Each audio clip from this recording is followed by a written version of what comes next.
मैं आपको 3-4 छोटी छोटी कहानियाँ सुना रहा हूँ। ये सारी कहानियाँ सच्ची हैं, एक एक प्रतिशत सच्ची हैं, पर मैं किसी का नाम नहीं लूँगा। जिनकी कहानी है उनका नाम नहीं लूँगा, उनकी प्राइवेसी का मामला है। पर हाँ, सच्ची कहानियाँ हैं।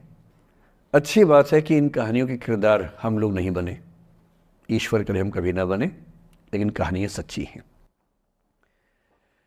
जब मैं दिल्ली आया था 1990 में, मैं हरियाणा के एक शहर से, भिवानी से दिल्ली आया था पढ़ने के लिए। मेरे ड्रीम कॉलेज में हंसराज भी एक था, पर मेरा संयुक्त से मेरा एडमिशन जाकिर हुसैन में हुआ। मेरे अंक ठीक थे, यहाँ हो सकता था, पर मैं तो नई दिल्ली स्टेशन पे उतरा, बाहर निकला, पता लगा वहीं एक कॉलेज है, वहीं एडमिशन ले लिया मैंने। तो लोगों ने कहा कि यार कैंपस बड़ा अच्छा होता है। मैंने कहा क्या फ़र्क पड़ता है, कॉलेज कॉलेज होता है, छंडो, यही छंडो में सिखाने आया हूँ आप लोगों को। ठीक है, स्टेशन से निकले वहीं कॉलेज है, मैंने घर जाना होगा तो आराम से कॉलेज से निकल जाएंगे, क्या रखा है कैंपस में। पर मेरा एक दोस्त जो मेरे साथ ही आया था उसी शहर से, उसने एडमिशन हंसराज कॉलेज में लिया। मैं और वो स्कूल के डिबेटर्स थे। डिबेटिंग में हम लोग स्कूल टाइम से काफ़ी एक्टिव थे। डीयू में आए तो यहाँ भी एक्टिव रहे। डीयू में मैंने करीब 5 साल डिबेटिंग की और मेरा ख्याल है कि लगभग 300-400 डिबेट्स मैंने जीती होंगी डीयू में, कुछ हरी भी होंगी, लेकिन मैंने खूब डिबेट, वो मेरा दरअसल दाना पानी था, रोजी रोटी मेरी वही थी कॉलेज के दिनों में। घर से पैसे मैं लेता नहीं था, मिलते भी नहीं थे, देना क्या था, ऐसी स्थिति भी नहीं थी उस समय मेरे घर में कि मिल सके। तो डिबेटिंग मेरा रोजगार था, एम्प्लॉयमेंट था मेरा, उससे काम चल जाता था आराम से। उसका भी चल जाता था, वो हंसराज से था, मैं जाकिर हुसैन से था। हम खूब डिबेट्स में मिलते थे। अक्सर ट्रॉफी या तो हम जीते थे या वो जीतता था, कोई भी जीते रूम पे ही आती थी, क्योंकि हम रूममेट्स थे, एक साथ ही रहते थे। वो मुझसे योग्यताओं के मामले में 21 था, बल्कि अगर वो 21 था तो मैं 15 ही रहा हूँगा या 12 रहा हूँगा, 22 या 21 तो नहीं रहा हूँगा, मुझसे बेहतर था योग्यताओं में। बड़ा अच्छा व्यक्ति था। ग्रेजुएशन के बाद मैंने एमए हिंदी साहित्य में एडमिशन लिया, जबकि बीए ऑनर्स हिस्ट्री में किया था मैंने। उसने तय किया कि वो कुछ और करेगा, प्रोफेशनल कोर्स करेगा, नौकरी करेगा, तो वो चला गया दिल्ली से। मैं दिल्ली में रहा। फिर मैं एमए के बाद तैयारी करने लगा यूपीएससी की। तब तक मैं यूजीसी जेआरएफ कर चुका था। पहला अटेम्प्ट दिया, प्रीलिम्स हो गया। मेंस मेरा 96 के मेंस की बात कर रहा हूँ, मेंस शुरू होने वाला था, 2 दिन रह गए थे। करीब 10 दिन पहले वो मेरे पास आया हुआ था दिल्ली में, मिलजुल के अच्छे से बात करके गया था। उन दिनों उसका एक प्रेम संबंध कहीं हमारी ही एक मित्र के साथ चल रहा था। हम सब दोस्त थे, तो उनमें से 2 लोगों का आपस में का अफेयर था। मुझे नहीं पता क्या हुआ, लेकिन मेरे मेन एग्ज़ाम से 2 दिन पहले रात को 12 बजे एक फ़ोन आया और ये बताया गया कि मेरे दोस्त ने फंदा लगा के अपनी जीवन लीला समाप्त कर ली है। वो दिल्ली से दूर था कहीं, और जिस व्यक्ति के बारे में मेरी राय ये थी कि उतना जीवट वाला व्यक्ति कोई हो नहीं सकता, जो ज़िंदगी से हार सकता ही नहीं, जिसके होने से कई लोग हमेशा जीता हुआ महसूस करते हैं, वो चुपचाप एक बंद कमरे में ज़िंदगी से हार गया। मैं आज तक नहीं समझ पाया कि ऐसा कैसे हुआ। बाद में टटोला, उसके पेरेंट्स से बात हुई, भाई से बात हुई। उन्होंने उसकी याद में एक सोशल वर्क शुरू किया ताकि किसी और बच्चे को ऐसा न करना पड़े। तो जो हल्का हल्का अनुमान हुआ वो ये कि शायद कुछ ऐसा था रिलेशनशिप में जो नहीं संभल पाया था, और रिश्ता टूट ना जाए इसका दबाव बहुत ज़्यादा था, और वो दबाव झेल नहीं पाया। इस उम्र में ऐसा फेज़ आता है, कई बार आता है। ये एक कहानी है, हंसराज कॉलेज से ही जुड़ी है, इसलिए मैंने सोचा कि वहीं से बात शुरू करूँ। नाम जैसा कि मैंने कहा मैं नहीं बताऊंगा, तो नाम बताने का मतलब भी नहीं। और वो जिसकी मैं कहानी सुना रहा हूँ, आप लोगों के जन्म से पहले की बात है। आप तो सब 21वीं सदी वाले बच्चे होंगे ना, जेन ज़ी होंगे आप सब लोग, तो ये तो बहुत पुरानी बात है। एक दूसरी कहानी सुनाता हूँ। मैं आपको 2-3 कहानियाँ सुनाऊंगा, फिर उन सबका सार निकाल लेंगे एक साथ हम लोग। दूसरी कहानी ये है कि जब मेरा सिलेक्शन हो गया 97 में, 96 अटैम्प्ट में पहली बार में मेरा सिलेक्शन हो गया था, मैं एक्सटेंशन लेके तैयारी कर रहा था, और डीयू में मैं पढ़ा भी रहा था उस समय। तब मैं शायद डीएवी कॉलेज में था या अग्रसेन, मैं 2 जगह पढ़ाया डीयू में, तो उनमें से किसी कॉलेज में पढ़ा रहा था उस समय में। तो उस समय एक लाइब्रेरी है कैंपस में ही, सेंट्रल रेफरेंस लाइब्रेरी, आप जानते होंगे, CRL बोलते हैं, जो विवेकानंद जी की स्टैच्यू है उसके सामने ही वो लाइब्रेरी है। उस लाइब्रेरी में नीचे सब बैठ के पढ़ते हैं और टॉप फ्लोर पे रिसर्च फ्लोर है जहाँ MPhil PhD वाले बच्चे पढ़ते हैं। मैं उस समय शायद PhD कर रहा था या MPhil खत्म हुई थी, वहीं बैठता था, पढ़ता था रोज़। कई दोस्त पढ़ते थे हम लोग वहाँ। हम सुबह 8 बजे लाइब्रेरी खुलते ही वहाँ घुसते थे, रात को 1 बजे निकलते थे लाइब्रेरी बंद होने के समय। तो वहाँ एक छत थी, छत पे छोटी सी कैंटीन थी जहाँ हम लोग जब जब बोर होते थे दिन में 3-4 बार जाके चाय पीते थे। चाय पी ली, बिस्किट खा लिया, थोड़ी गप्पे मार ली, वो सब वहाँ करते थे। तो वहाँ मेरे बहुत सारे दोस्त थे, उनमें से कई लोग अब बहुत सीनियर सिविल सर्वेंट्स हैं, कुछ लोग प्रोफेसर्स हैं डीयू में। 2 बच्चे थे मुझसे जूनियर, 3-4 साल जूनियर थे, बड़े प्यारे बच्चे थे।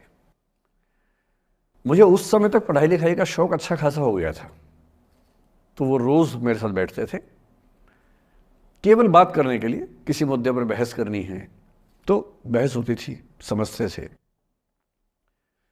फिर मुझे पता लगा कि वो दोनों रिलेशनशिप में हैं, रिश्ते में हैं, दोनों ने शादी भी कर ली। उनकी योजना डीयू में पढ़ाने की थी या सिविल सर्विस की भी थी शायद, पता नहीं। मेरा इंटरेक्शन बहुत ज़्यादा उसके बाद रहा नहीं उनसे, क्योंकि मैं सर्विस में चला गया था। इतने जिज्ञासु बच्चे थे दोनों, इतने जिज्ञासु कि उनसे मिलकर तबीयत खुश हो जाती थी, कि हर चीज़ जानने का मन करता था उनका, हर विषय पढ़ने का मन करता था। एकदम जीवन से भरे हुए बच्चे, आंखों में चमक ऐसे। फिर दोनों की शादी हुई तो मैं शादी में जा नहीं पाया, क्योंकि मेरा रिश्ता सिर्फ लाइब्रेरी में 1 घंटा गप मारने वाला था, उससे ज़्यादा था नहीं रिश्ता उनके साथ।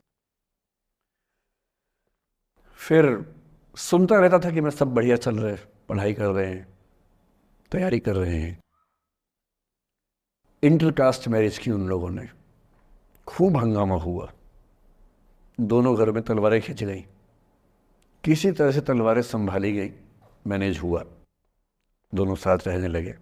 और फिर 3-4 साल के बाद एक दिन मैंने खबर सुनी कि उस बच्ची ने फंदा लगा के जीवन लीला समाप्त कर ली।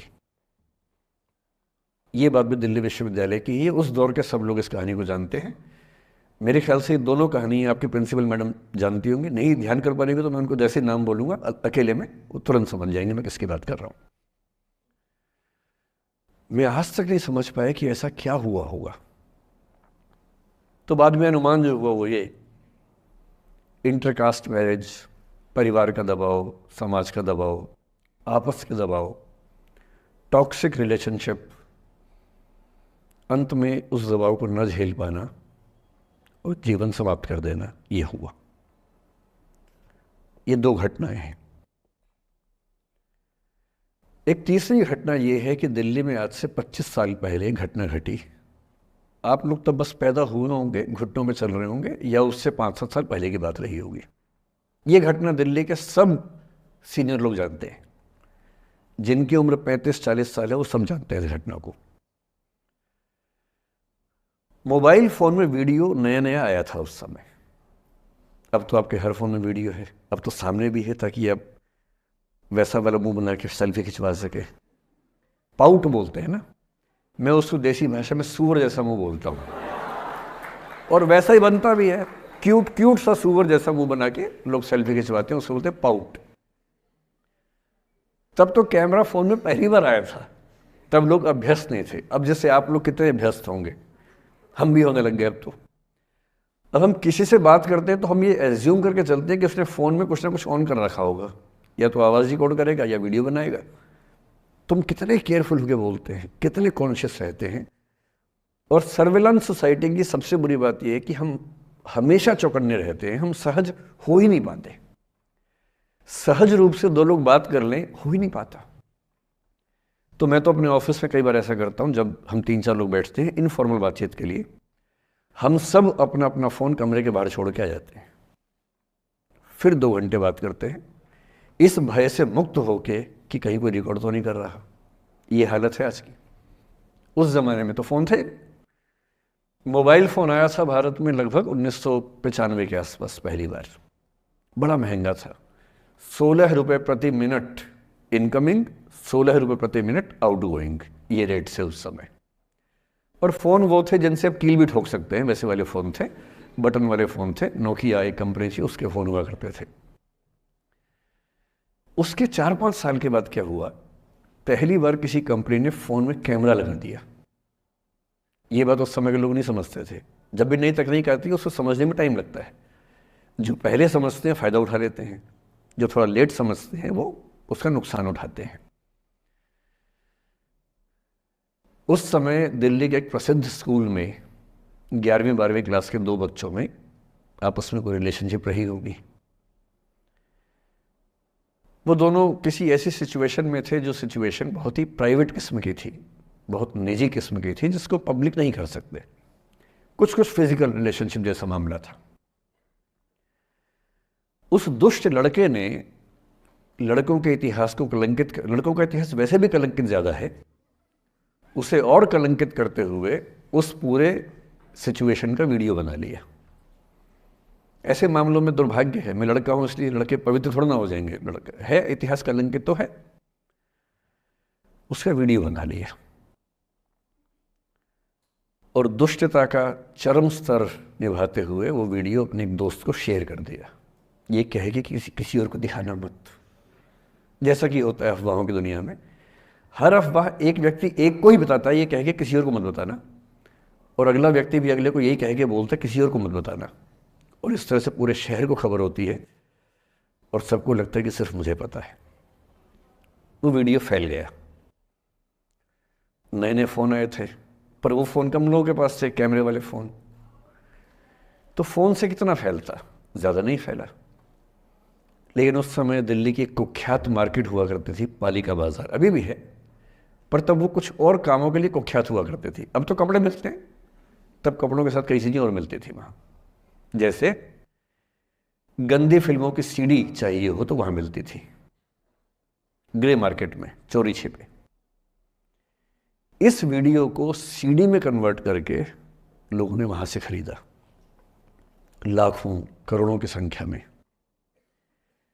नए नए टेलीविज़न चैनल प्राइवेट आए थे, और प्राइवेट टीवी चैनल को खबरों की भूख इतनी होती है कि वो खबर के लिए जान दे सकता है और जान ले भी सकता है किसी की।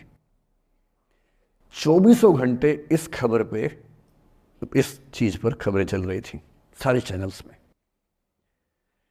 कि ये वो लड़का है जिसने ऐसा किया, ये वो लड़की है, ये वो स्कूल है, इस स्कूल की प्रिंसिपल से बात करेंगे, इससे बात करेंगे।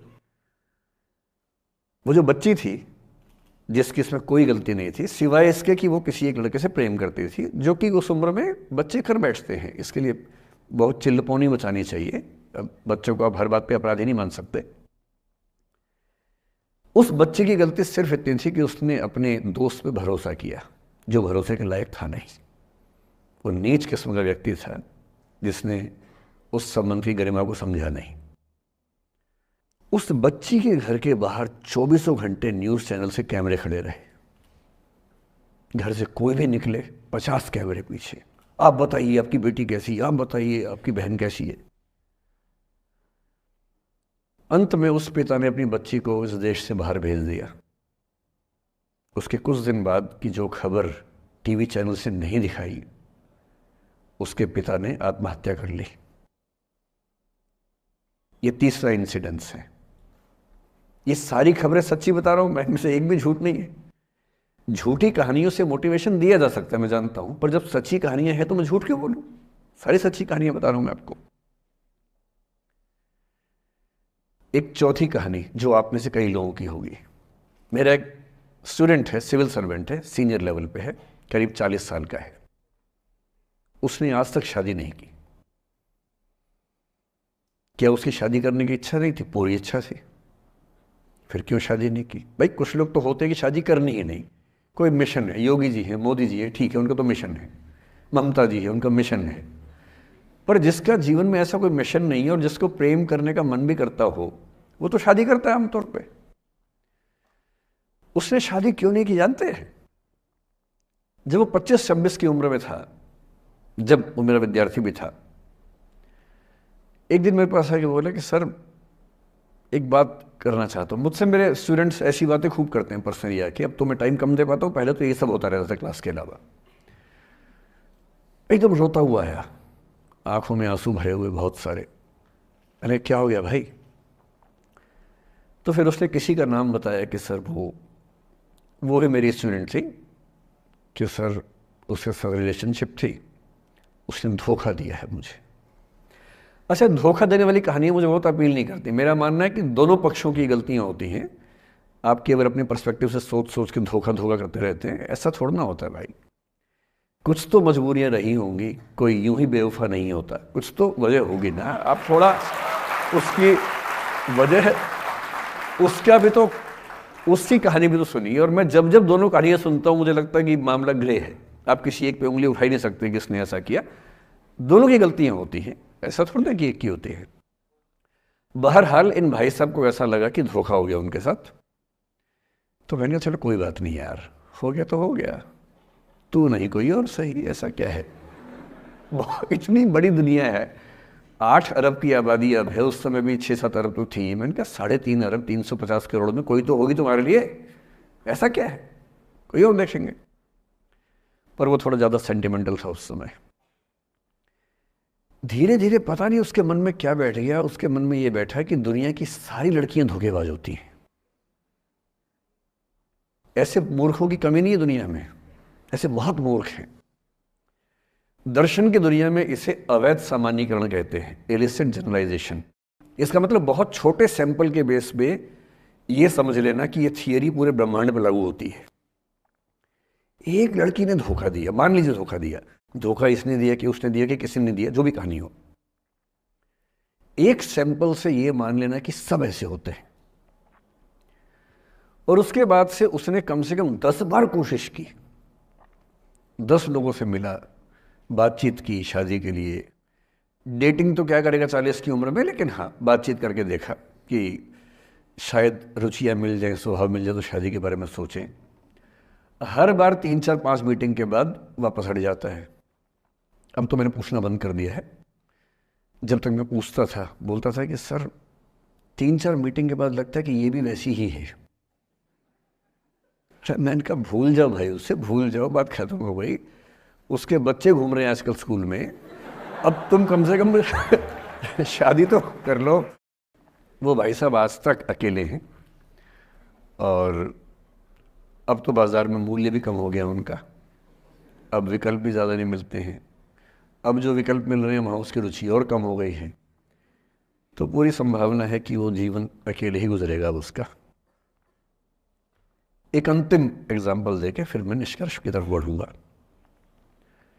मैं एक आईएएस ऑफिसर को जानता हूँ, 2 आईपीएस को जानता हूँ, बहुत योग्य लोग, देश के सबसे अच्छे संस्थाओं से पढ़े हुए लोग, प्रॉपर आईएएस प्रॉपर आईपीएस में नौकरी करने वाले लोग, और इन तीनों ने अपना जीवन समाप्त कर लिया नौकरी में रहते हुए। क्यों? क्योंकि नौकरी और घरेलू जो दुविधाएं थी उनको झेल नहीं पा रहे थे, ना झेल पा रहे थे ना भूल पा रहे थे। लेट गो नहीं कर पाए तो गिव अप कर दिया। और इसलिए मुझे अक्सर लगता है कि जितनी चीज़ें हम सिखाते हैं बच्चों को, हिस्ट्री, इकोनॉमिक्स, लिटरेचर, वो सब ठीक है, उनका भी महत्व है।